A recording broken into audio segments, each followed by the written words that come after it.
Right, everybody, welcome. It's Monday night. We want to welcome you here live to FCA Coach's Corner.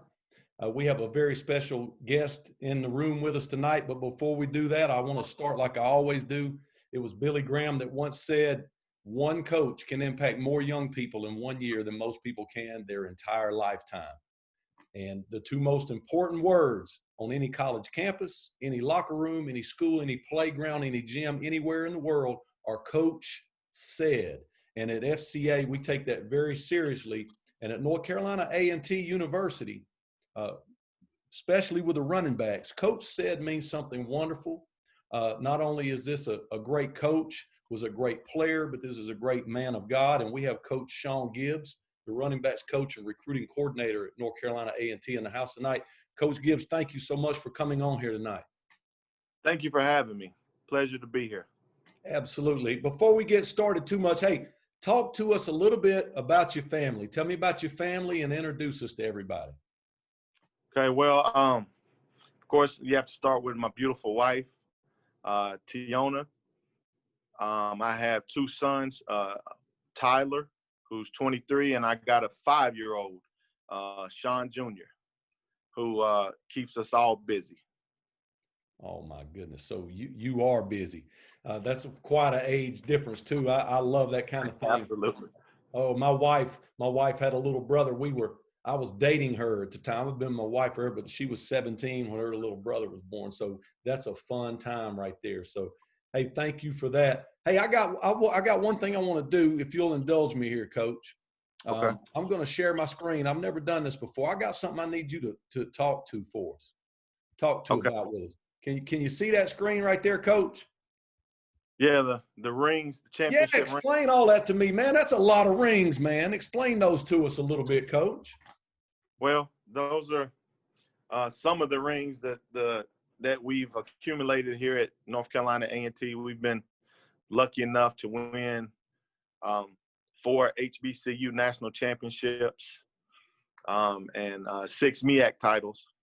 So just trying to show some of the recruits the opportunities that you have to win championships here at A&T. And, and honestly, I want to show some of the other coaches in the conference what we were able to do too.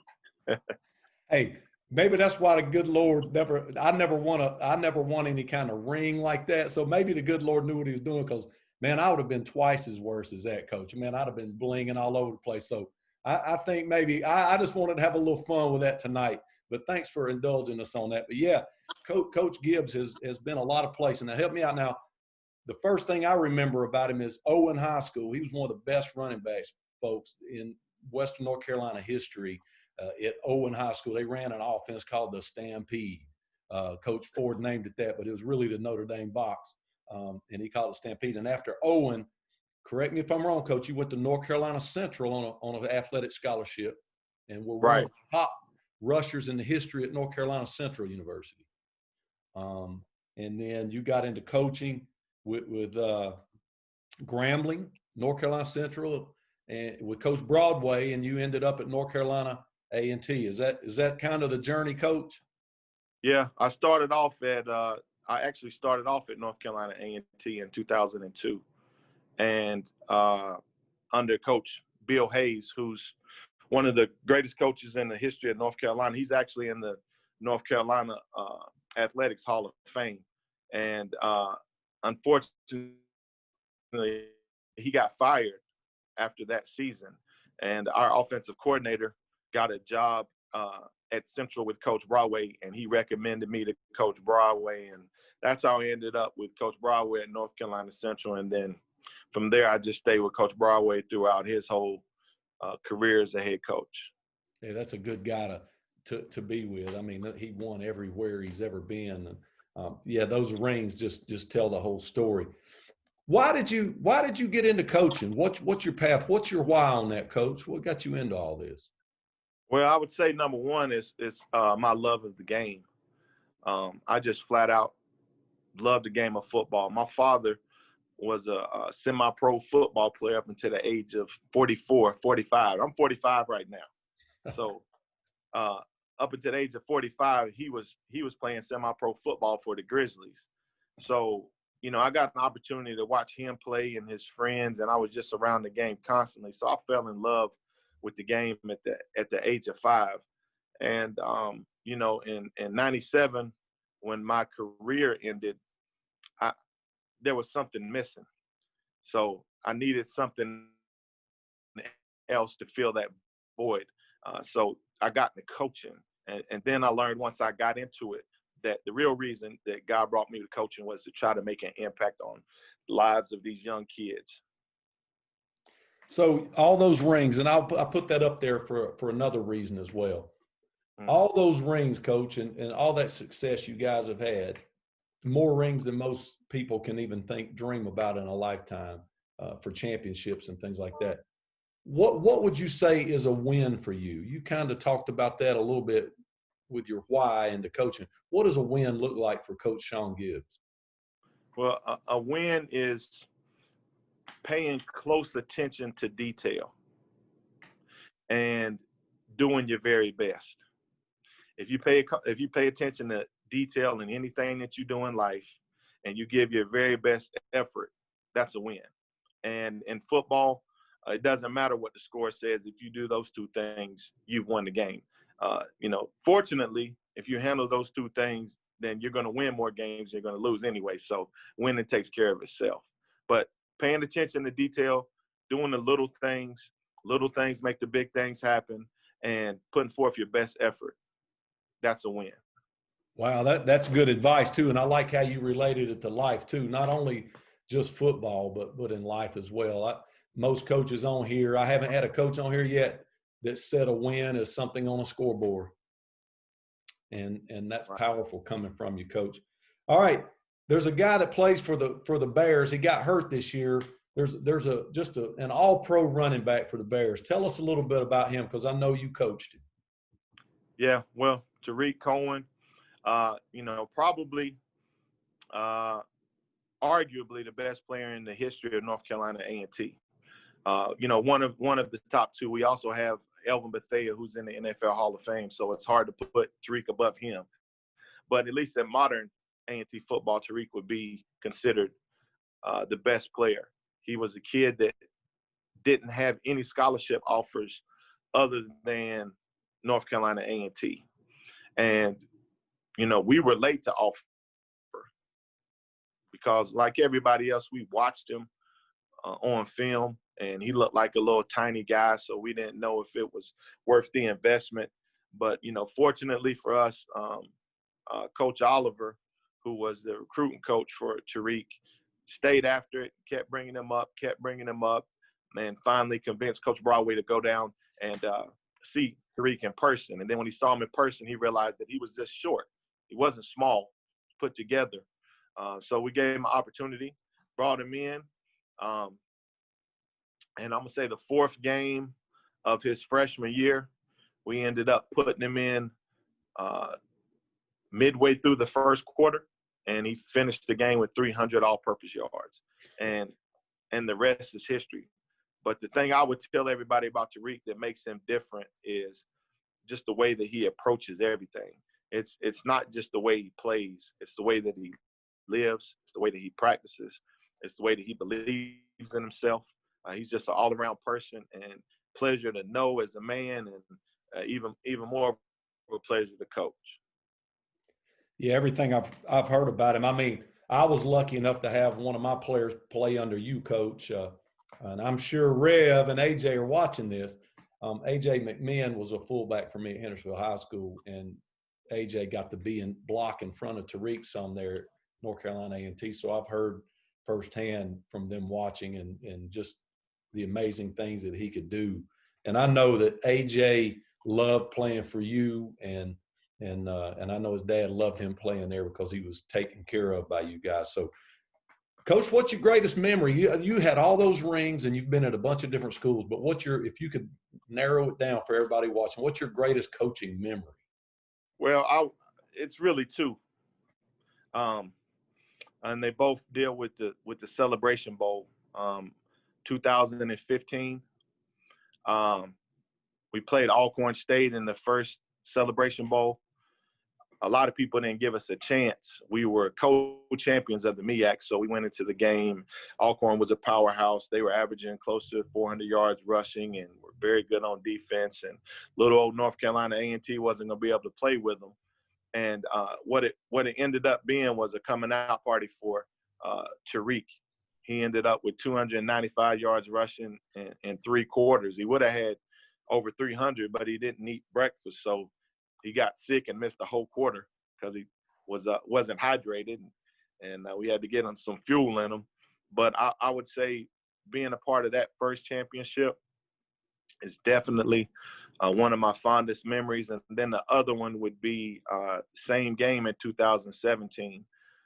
We got a chance to play Grambling, and we were undefeated, and we were one of the top teams in the country. And Grambling was also undefeated in FCS. They hadn't lost the FCS game in 2 years, and we played a great game, close game, came down to the last couple possessions, but we were fortunate enough to win it, and we got an opportunity to finish as the only MEAC school with a 12-0 undefeated record, and send Coach Broadway out on top.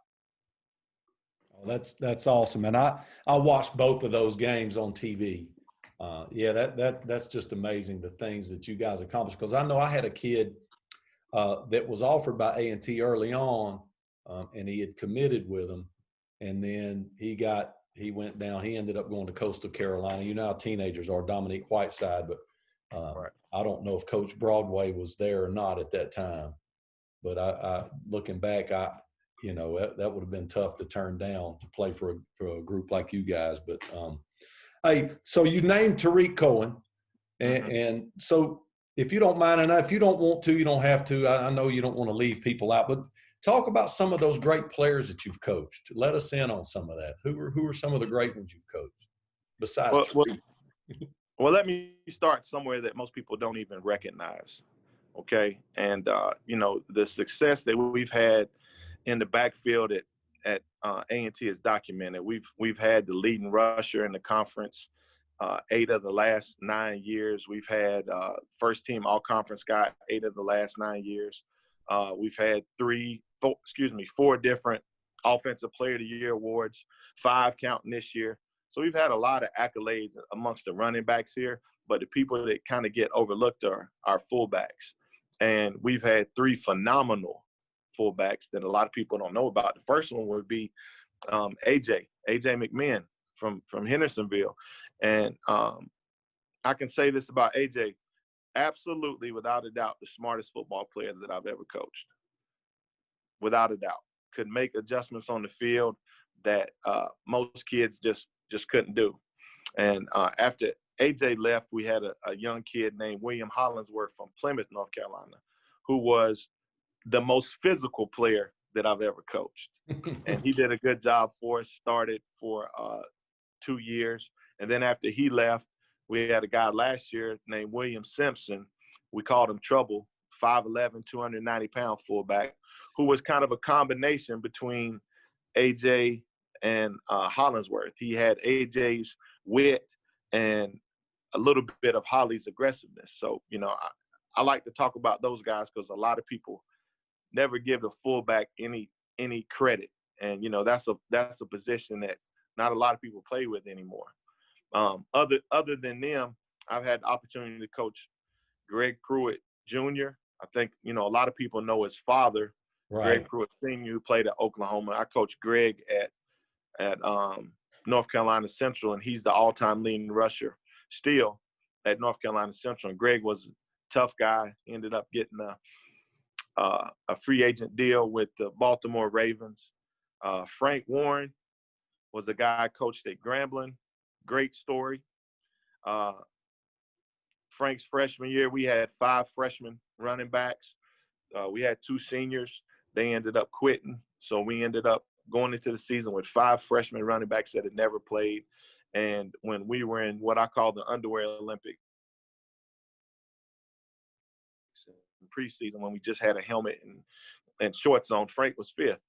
Long story short, he ended up beating those guys out because of paying attention to detail, playing with maximum effort, and he ended up finishing his career as the all-time leading rusher in Grambling history, which is a big deal. And he rushed for more yards than Walter Payton did in the SWAC. Ooh. So, yeah, and then we've had Mike Mayu, of course. We all know Tariq, Markel Cartwright, and our running back from last year, Jermaine Martin. So, I've been blessed to coach great players at every school, and there is no good coach without great players. So I really haven't done anything but help them be the best that they can be. Wow. Thank you. Thank you for sharing all that with us. And I like how you talked about those kids that come under the radar sometimes. And I used to pride myself, you talk about fullbacks. That's the first thing we did was establish them at Hendersonville. And, you talk about Sam Gash was a fullback, made the Pro Bowl without carrying the ball. Without a carry. Absolutely. Only running back to make the Pro Bowl without carrying the ball. I mean, that tells you about what he's going to do for you. So, right. And AJ had a lot of similarities of that. So, Coach, thanks for sharing all this about the coaching aspect of it. But obviously, man, we're a fellowship of Christian athletes. And talk to us a little bit about how important Christ is to your coaching and maybe what kind of an impact FCA has on what you do. Well, God is everything to me. I think I'm like most guys that grew up in the South. I grew up with parents that were big on the church. I have a father that's very spiritual, a mother, and her side of the family was very spiritual. And I try to live my life in a way where I can be an example to all the guys that I coach as to how to carry yourself and live in a Christ-like manner. I fall short of that sometimes, but we all do. So, my biggest thing is just to try to be the best person that I can be each and every day, treat people with respect and love the guys like they're my own kids. Now that's awesome coming up like that. Hey, I don't know about how big of a presence FCA is at North Carolina A&T, but could you speak to that? Is there a pretty good presence there? Do you have a lot of kids that participate in that, Coach? We do. We have a lot of kids that participate in FCA but we also have amongst the football team, we have a team chaplain, Pastor DeJuan Harris, who handles our Bible study for us and our pregame chapel.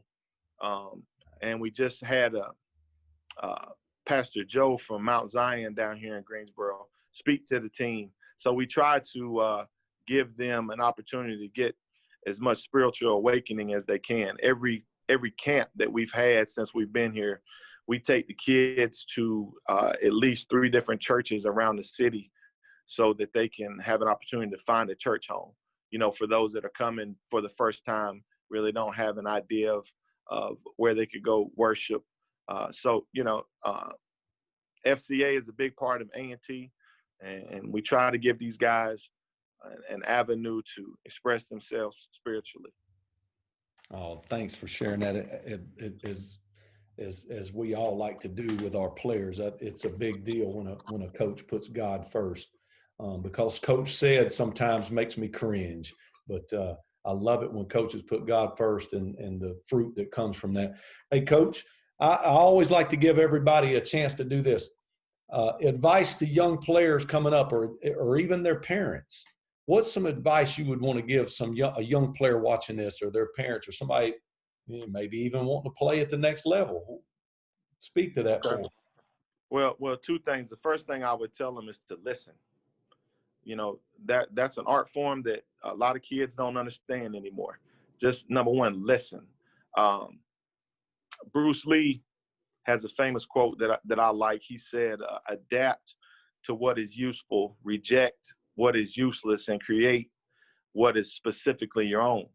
And my Uncle Wallace, who lives in Canton, says something similar to that. He says, chew the meat, spit out the bone.